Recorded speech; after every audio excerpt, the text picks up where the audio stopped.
Ajay, labas tayo dun sa tambayan, no? Kasi, nangingitlog ng mga dragonfly dun, no? So, kumbaga, dragonfly, tutubi. So, nakakuha ako ng isa, binigay ko sa anak ko. Tignan nyo to, papakain natin yung gagamba natin na gagambang Japan, no? So, tignan nyo. Kuha tayo. So, dito sa labas. Tingnan natin, meron dito. So, ang daming gagamba dito, no? Kasi nagkalat yung gagamba din dito. Yan, no? Isa. Laki ng bahay, no? Ibig sabihin. Pero ano na to? Good size na to. Malaking gagamba to, mga idol. Pero hayaan na natin yan dyan. Pula-pusod ba to? Ayan, no?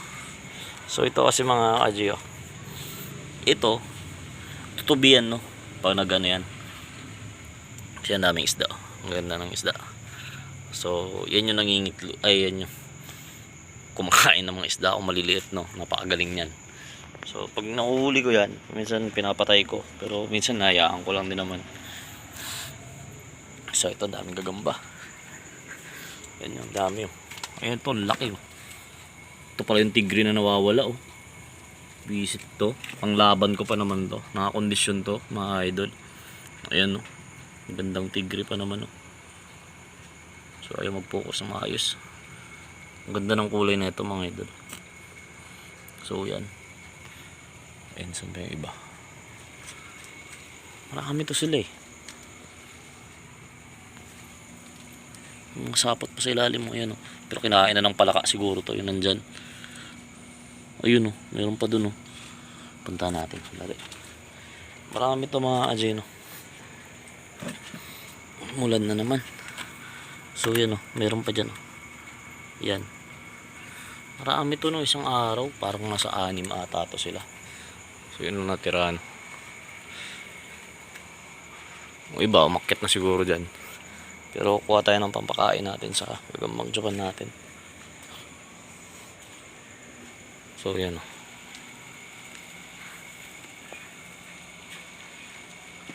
Ayun, papakain natin. So, tanggalin muna natin to. So, yan. Pakain natin to sa gagambang Japan natin. So, marami naman to dito, no. So, natural habit. Natural naman talaga na kinakain ng gagambang Japan to. So, ang gagamba to. Takbo siya, eh. Marami to dito, mga ajay, no. Laging dito kasi nangingitlog yan sila dun sa anuhan ko. Parang fishpan natin. So, tara. Pakita ko sa inyo kung paano kainin to gagambang Japan natin.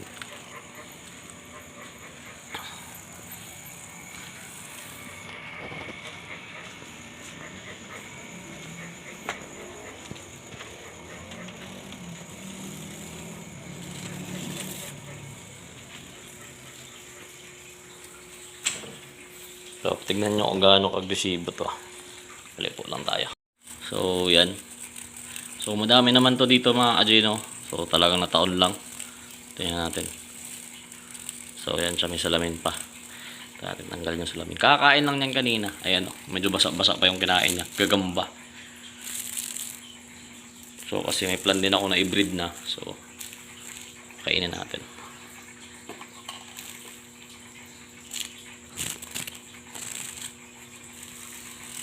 So, tignan nyo.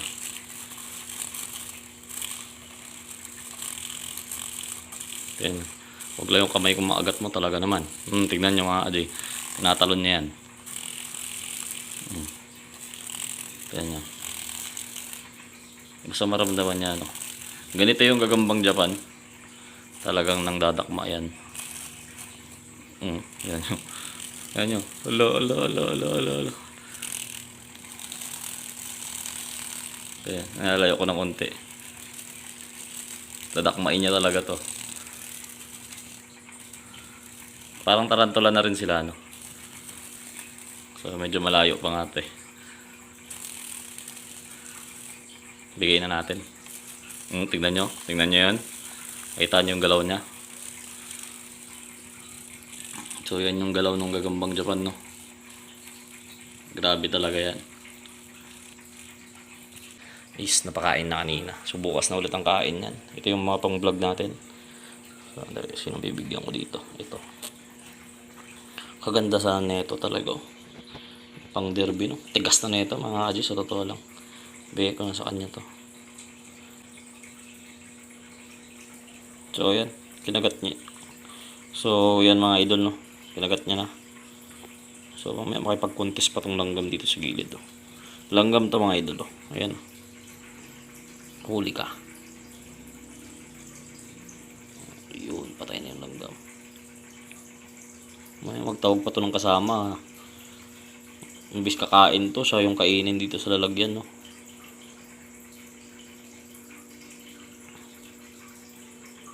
So yan, sinisip-sip niya na.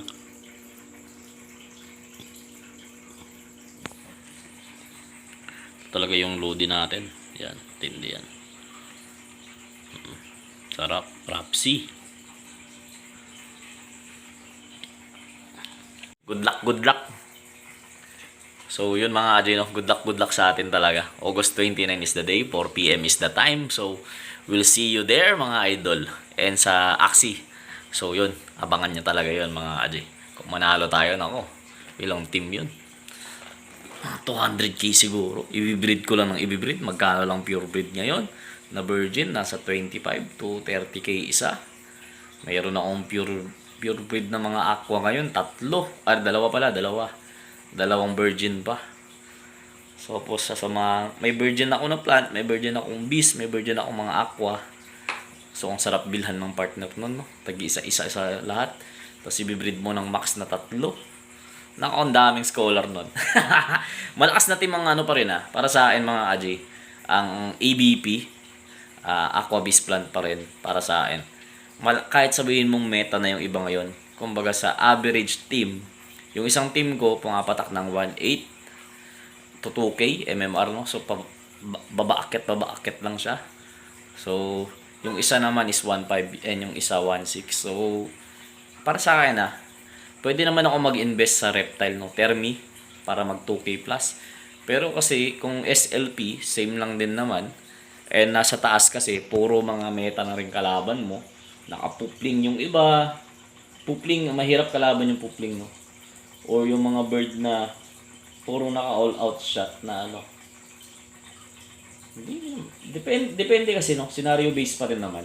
And sa bato ng cards, paminsan kasi yung bato ng cards talaga mga Aji. Lalo pa yung beast nyo is naka cotton tail, tapos Guda, ganun. Ronin Imp, Guda, cotton tail, no? Ganun yung build. So meron talagang play or meron talagang laro na wala talaga kayong magagawa. At matatalo kayo. Lalo pa kung inahabol nyo is makabuo kayo ng Ronin Imp. So talo talaga kayo. Kasi paminsan yan nasubukan ko, no? Round 3 na. Wala pa rin akong Ronin, no? Pero nung may technique din ako ginawa dyan, no? So ginagawa ko, pag wala talagang dumating, all out talaga, yung plant makipagsabayan na ako. So at least papatay para yung aqua sa dulo. Kasi yung aqua naka-lam. So yung lam kasi mga Ajip, pag siya yung last tumira, 120%. So pag nag-aqua, wag lang termi kasi, ang termi kailangan mong i-burst. Yun ang pinagkaiba nun, no? Yung termi, kailangan mong i-burst kagad yung plant niya. Mabutas mo kagad yung mid laner niya, nabuhay pa yung beast mo. So, basta pag buhay pa yung beast mo, termi kalaban mo, malaki chance mananalo ka. Pero pag wasak na yung termi mo, and yung aqua mo mga idol, is walang zero energy. Medyo mahirap talunin. Unless siguro naka 6 cards ka bago kayo magbanatan, no? Kumbaga 6 energy ka bago kayo magbombahan ng termi. Kaya yun, 3 cards. So, mauuna ka. I-4 cards mo agad yung una mo. Then susunod na round 3 cards ka. Then sunod na round 3 cards. Kaya yun. Pero kung malabo, no? So, ano ba? Yun lang sa ngayon mga Aji. So, good luck sa atin bukas and God bless you all.